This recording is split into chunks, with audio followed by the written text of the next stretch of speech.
peuple libre du pays incassable.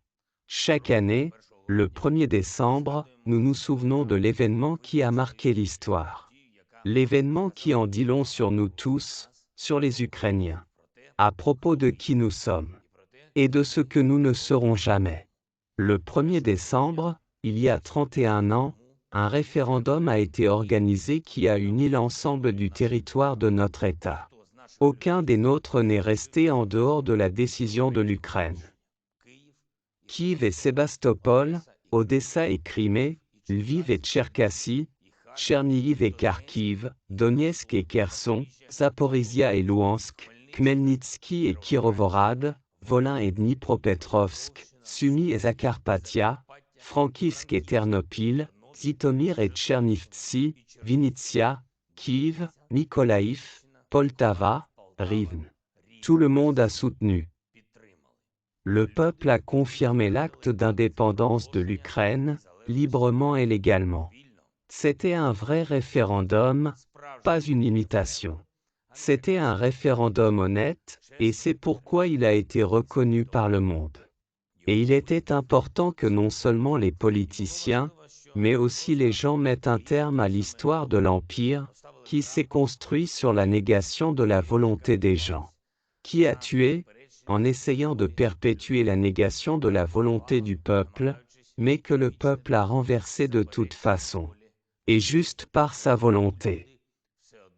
Depuis ce jour de 1991, les Ukrainiens ont connu de nombreuses tentatives pour transformer un point en 3 points ou un point-virgule.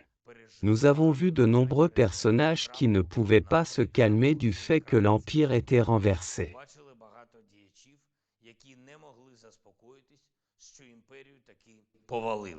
Nous défendons toujours l'Ukraine contre de tels camarades qui voulaient célébrer cette année le centenaire de l'Empire au lieu d'un autre anniversaire de la liberté.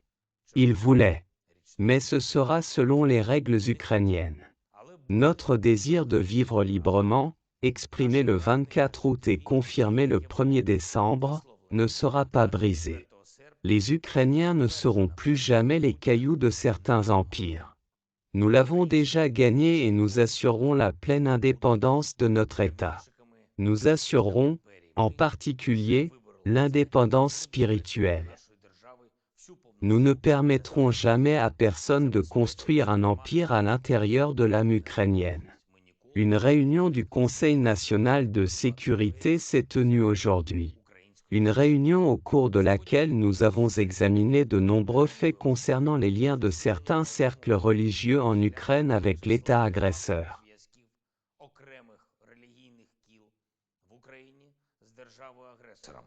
Malheureusement, même la terreur russe et la guerre totale n'ont pas convaincu certaines personnalités qu'il vaut la peine de vaincre la tentation du mal. Eh bien, nous devons créer des conditions telles que toute personnalité dépendant de l'État agresseur n'aura aucune possibilité de manipuler les Ukrainiens et d'affaiblir l'Ukraine de l'intérieur.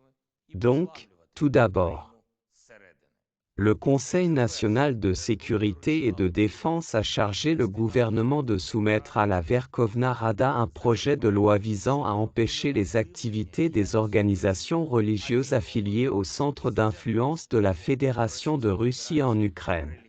Deuxièmement, le service d'État pour la politique ethnique et la liberté de conscience doit assurer l'expertise religieuse du statut de la gestion de l'Église orthodoxe ukrainienne sur la présence d'un lien ecclésiastique canonique avec le patriarcat de Moscou et, si nécessaire, prendre les mesures prévues par la loi.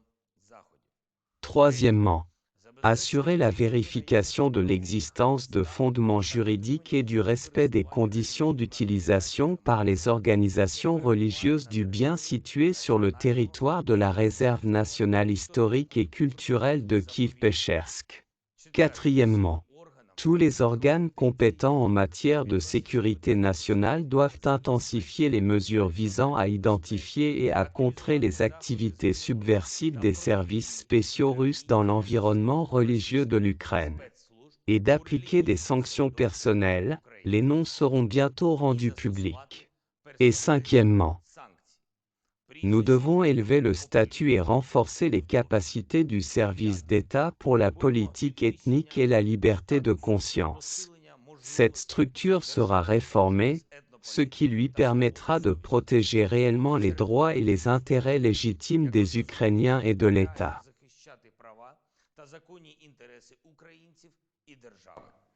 Avec ces décisions et d'autres, nous garantissons l'indépendance spirituelle de l'Ukraine. Je voudrais souligner, en 1991, notre État s'est engagé sur la voie légale et démocratique. Nous continuerons à suivre cette voie. Seulement des démarches légales, des décisions équilibrées et les intérêts nationaux.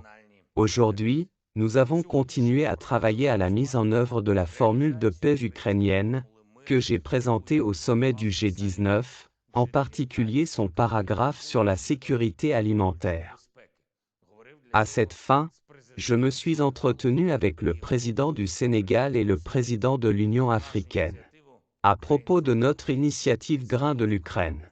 Il s'agit d'une initiative qui rend réellement la stabilité et la prévisibilité au monde.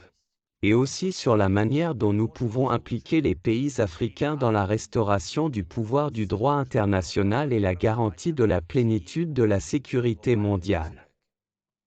Et encore une chose. Aujourd'hui, 50 autres Ukrainiens ont été ramenés de la captivité russe. 4 officiers, 46 sergents et soldats. Armée, défense territoriale, garde nationale, marine et garde frontière. Je remercie toute notre équipe qui travaille pour libérer les Ukrainiens.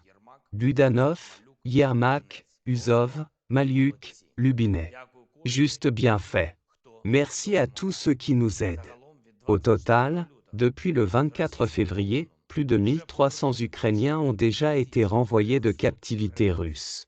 Nous ramènerons tous les autres. L'Ukraine entière sera libre. Tous les Ukrainiens seront chez eux. Gloire à tous ceux qui se battent pour notre pays. Gloire à tous ceux qui travaillent pour protéger l'Ukraine. Mémoire éternelle à tous ceux qui ont donné leur vie pour l'indépendance. Gloire à l'Ukraine.